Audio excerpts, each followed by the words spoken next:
Okay, in this video, I'm going to go over the partial regression plot in a little bit more detail and maybe with a worked example to kind of maybe better illustrate kind of the purpose behind using a partial regression plot and how we can actually use it. So the underlying idea is the following, right? When we're looking at adding predictors to a model, right? One question we want to ask ourselves is whether one predictor will be useful, right, given the presence of other predictors. And so that's typically what we answer using a t-test in multiple linear regression.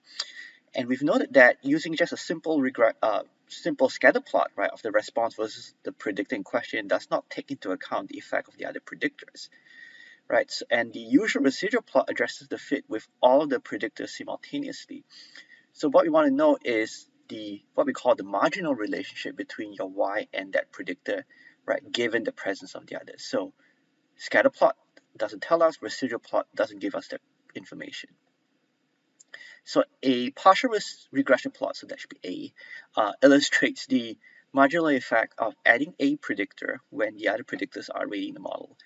And if there's a pattern in this plot, then the observation of a pattern indicates that the predictor will be a useful addition to the model. So let's talk about how we can create it. So let's say we are looking at predictor x sub j, right? So we have a bunch of predictors, and specifically we want to evaluate predictor x sub j. We're going to regress our response against the other predictors and obtain the residuals, right? So notationally, I write this as the following: is basically the residuals of the regression of y on everything else except x sub j.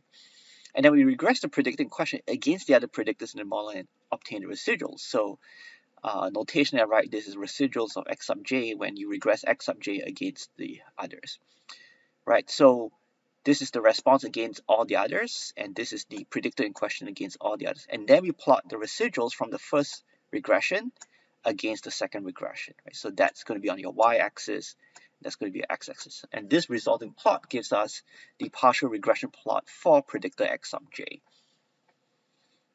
So for example, let's say we have a two predictor situation, x1, x2. Given the x1 is in the model, what is the marginal effect of adding x2 to the model? So first thing we do, right, fit the regression of the response against the predictor that's already in it, which is x1, and get the residuals, right? So we can easily find the residuals, right? So this is our first set of residuals, and then we fit another regression of the predictor in question against x1 and get the residuals from this regression.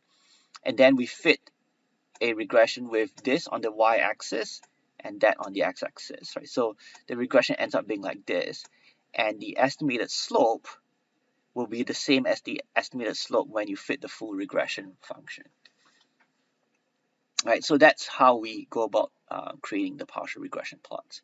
So how do you want to think about the partial regression plots, right? So in the first regression, when we regress y against x1, right, the residuals contain the variance in your y that cannot be explained by the predictor x1, right? Because residuals, right, can view them as unexplained variance.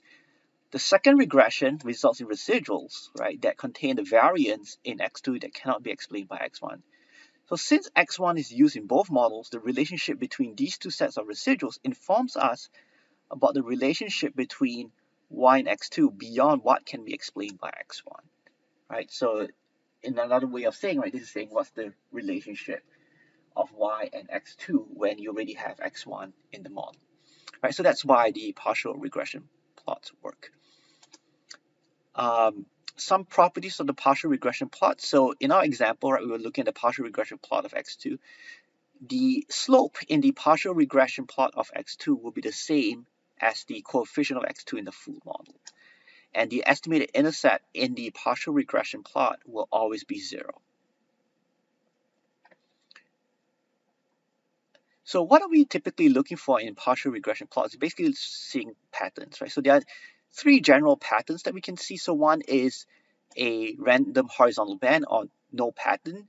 The second one, you will notice a linear pattern. And the third one, I kind of wrote quadratic pattern over here.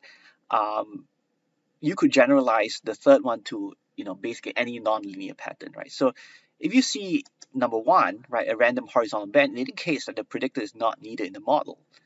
The second one, where you see a linear pattern, right? So either an increasing slope or decreasing slope, it indicates a linear term for the predictor is appropriate. And if you notice the third one, where you have a quadratic pattern, then it indicates that you need to consider a quadratic term for the predictor, right? So a partial regression plot, right, not only tells us whether the marginal effect of that predictor, but it can also give us an idea about whether, right, we need to add a quadratic term for that specific predictor. Right, so what are some things to be aware of when you're looking at your t-test in multiple linear regression, right? So we know that if you have an insignificant t-test, it can mean two things, right? The first one we've always talked about, that predictor can be removed from the model. Another thing to be aware of, though, is that the predictor in question may have a marginal nonlinear relationship with y after accounting for other predictors. So partial regression plots can give us insight into whether the second issue is present. So an insignificant t-test, right, tells you that yes, dropping that predictor will improve the model rather than leaving it in as a linear term, right? So usually, right, in a lot of these models, we consider linear terms.